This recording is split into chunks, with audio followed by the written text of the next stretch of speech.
Actuellement en onde, les Bobs sont assez excités. Fait que, fallait qu'ils réussissent à en faire un plus rapide et plus dangereux encore, voyez-vous. Oh mon Dieu. Pour ceux qui ont vu l'autre d'avant. C'est quoi, au lieu de voler un coffre, il en vole deux? Non, le seul moyen d'y parvenir, étant donné que c'était déjà très douteux, c'est d'alléger le script en enlevant tous les éléments non essentiels et ennuyants tels que la gravité, les dialogues profonds, la logique et le sens commun, pour laisser place aux éléments clés d'un Fast and Furious. Et j'ai nommé des chars exotiques en tout genre, plus modifiés que la face de Michael Jackson. Des filles sans respect pour elles-mêmes, de type plot attire, qui n'ont pas démontré, qui n'ont pas peur de démontrer qu'ils ont autant d'intelligence qu'un bâton de colle et du linge 3 tailles en dessous. Plus de démolition inutile qu'un ado de 13 ans peut causer avec un shotgun loadé avec des Super Balls dans un magasin de porcelaine importée. Et plus de muscles huileux qu'on pourrait voir en rasant une trentaine de gorilles dans la fleur de l'âge. Oh ouais. Alors voilà, les éléments sont en place. Alors, on abandonne la gravité, ce qui permet à Vin Diesel de sauter d'une route à l'autre dans l'échangeur turco, d'atterrir en douceur dans le pare-brise d'un autre char pour un impact à 200 km/h, Sans la briser. qui fait pas sourciller parce qu'il était confortablement coincé en toute sécurité dans les deux Joe de la fille qui venait de sauver. On met également de côté le sens commun. Alors, pour empêcher un avion de décoller, on essaie de tirer les flaps des ailes avec un canon grappin, au lieu de simplement shooter les tires. On se laisse avoir par un plan qui aurait pu être conçu par un ado de 12 ans. En plus, c'était pas comme s'il avait pas répété 3 fois que le méchant opérait toujours de façon à ce que l'on fasse ce qu'il veut. On laisse les agents de police faire plus de dommages publics que si on libérait la guérilla colombienne en entier, armée de lance-grenades en plein milieu de Times Square. Mais pour balancer ce fléau, on a demandé aux méchants d'être plus gentils et de s'équiper de gadgets ultra sophistiqués pour hacker les moteurs des chars des gentils au lieu de les faire exploser directement. Tu sais. Ouais, c'est pourquoi? C'est bien plus simple comme ça. Tu sais. C'est bien plus simple. Tu sais. Comme ça, ils vont pouvoir revenir. Puis, tu sais, bon. On prend des décisions stupides. Comme ne pas sniper le méchant quand on en a l'occasion, puisqu'un criminel qu'on a engagé pourrait être en danger. Mais quand vient le temps de rattraper l'ennemi, pas de remords à frapper 60 chars à pleine vitesse avec un Hummer blindé. Non. On les connaît pas, ces gens-là, anyway. Pas besoin de leur faire attention. Ne tue pas le méchant qui te menace, non? Je m'y connais pas super gros en physique. Right? Je me rappelle de physique secondaire 5, puis c'était à peu près tout. Mais je peux vous dire, après des recherches, qu'un tank de ce genre, ça pèse 62 tonnes. Une vieille scrap de char, pas bien plus qu'une tonne max. Alright? Ouais. Dans ce film-là, une scrap de char de moins d'une tonne au bout d'un câble en acier peut arrêter 62 tonnes de pression provenant d'un tank roulant à toute vitesse. Alors, selon moi, la seule explication possible, c'est que Chuck Norris était caché en dessous du pont. Puis il a pris la vieille scrap de char au bout d'un câble en acier pour un jouet pour chat. Puis là, quand il l'a vu, il a pas fait ni une ni deux, il s'est mis à courir à quatre pattes. Il l'a pris entre ses dents, puis il est parti avec. Ça aurait pu avoir arrêté le tank. On a l'explication, man. Je l'ai pas vu caché en dessous du viaduc, mais entre vous et moi, quelle autre explication plausible peut-il y avoir? Hein? Ah, regarde, ça, tu l'as trouvé, là, c'est clair. Bon. Un tank comme celui-là, j'ai fait des recherches, comme je vous dis, ça roule à une vitesse maximale de 72 km/h sur du pavé. Si on enlève la restriction, on peut rouler jusqu'à 97 km/h, mais ça endommage beaucoup le drivetrain, puis ça augmente considérablement le risque de blessure des passagers. Comment un tank peut réussir à rouler plus vite qu'un muscle car monté comme la poitrine de Pamela Anderson? Je me l'explique pas. Mais je suppose que le tank en question a dû spotter Chuck Norris plus vite que les autres, qui a eu une forte envie de décrisser.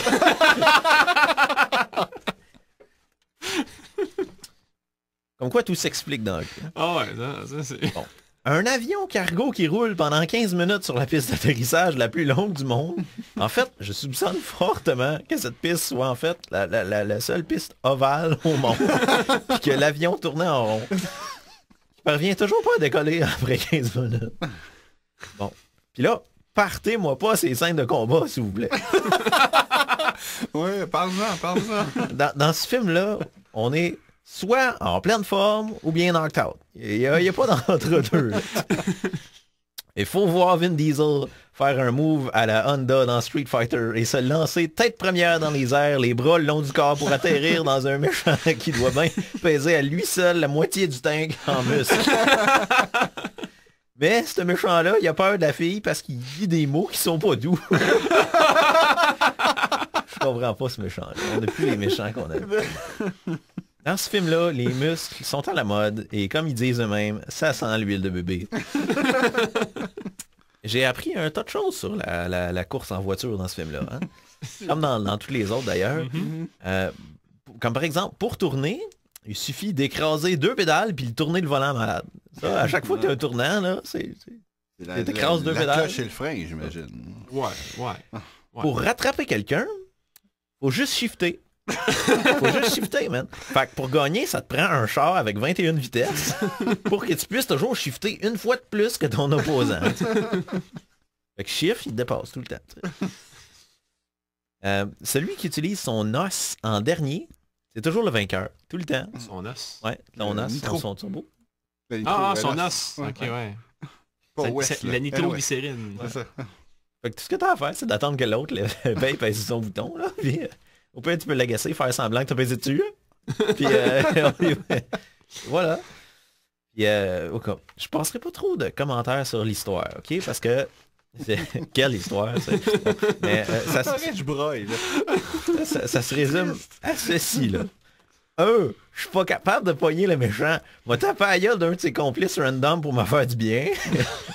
M'a demandé à mon pire ennemi, le super coco huilé, pour savoir si lui et sa gang de criminels pourraient m'aider à le pogner, parce que on dirait que son ex, qui était supposé être morte dans une explosion de char, est impliqué. Je vais lui parler en regardant en arrière de lui, puis lui, il va regarder en arrière de moi. Comme ça, on n'aura pas de la gay si on se regarde pas dans les yeux.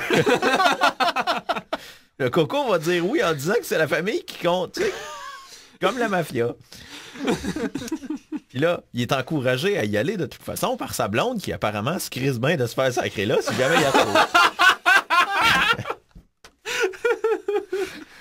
Bon, ensuite, qu'est-ce qu'on a sur la checklist? Bah oui, on va scraper la moitié de la ville et blesser tout le monde qui coopère pas ou se trouve sur la voie pour attraper le méchant. Le méchant est au bout de mon sniper, mais faudrait pas que mon pire ennemi se fasse sniper à cause de ça. Je suis un homme qui suit le protocole après tout. Une fois par année, puis là c'est tombé cette journée-là. Pas de chance. Faut que je suive le protocole. C'est la journée où je suis le protocole. Mais quand vient le temps de frapper des civils en Hummer, on va pas. Donne-toi-en qu'un jour à le grand. Voilà, c'est pas pareil. Non. C'est ça. Bon, je prends des décisions de cave afin que le méchant puisse mettre la main sur la technologie qui vaut des milliards en causant un max de dégâts sur le highway. Bon, on a mis la main dessus. Ah non! Il a la poufiasse d'un des criminels.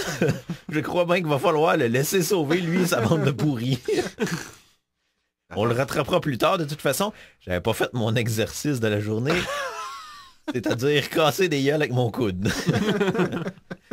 Un avion prend son envol, comment on ferait bien pour l'arrêter sans shooter les pneus parce que j'ai peur du bruit des pneus qui éclatent.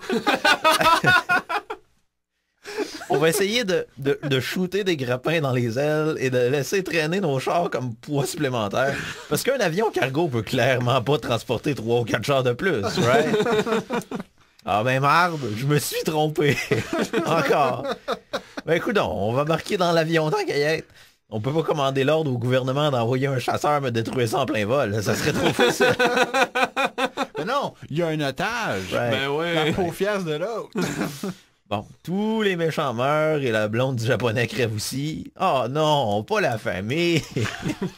Pas grave, tout le monde il est content, puis tout le monde il est heureux, puis on mange des burgers en remerciant Dieu d'avoir donné des chars à tout le monde. Parce que c'est ça la famille. Voilà. Alors, si jamais il y a un Fast and Furious 7 qui veulent améliorer la recette, ils n'auront pas le choix cette fois-ci. Ils ont déjà tout coupé, fait que ils n'auront pas le choix d'y aller encore plus over the top. Et alors, voici un aperçu de ce que je pense qui pourrait être le scénario d'un Fast and Furious 7. Alors, une race d'extraterrestres ont enlevé le bébé d'un de ces ex-criminels de personnages principaux et les challenge à une course de bolide autour du monde qui passe par un volcan, le triangle des Bermudes et Area 51 pour finir à la ligne d'arrivée qui se trouve dans un trou noir. Les personnages devront affronter des armées d'extraterrestres violents et surentraînés tout en faisant face à leur pire ennemi, les émotions de tendresse. Pour ce faire, la moitié de la WWF et du KGB vont leur donner un coup de main parce qu'ils auront perdu une partie de paquet voleur contre notre coco national. Et ça finit que la planète Terre explose, mais tout le monde il est content parce qu'ils ont découvert un arbre qui fait pousser des muscle cars sur Mars. Et tout le monde rit en mangeant des burgers de bison de l'espace cuits aux grenades. Alors, voilà, c'est le prochain scénario. Une radio différente? Pour des gens différents. Assez excité. Le numéro 1 du web.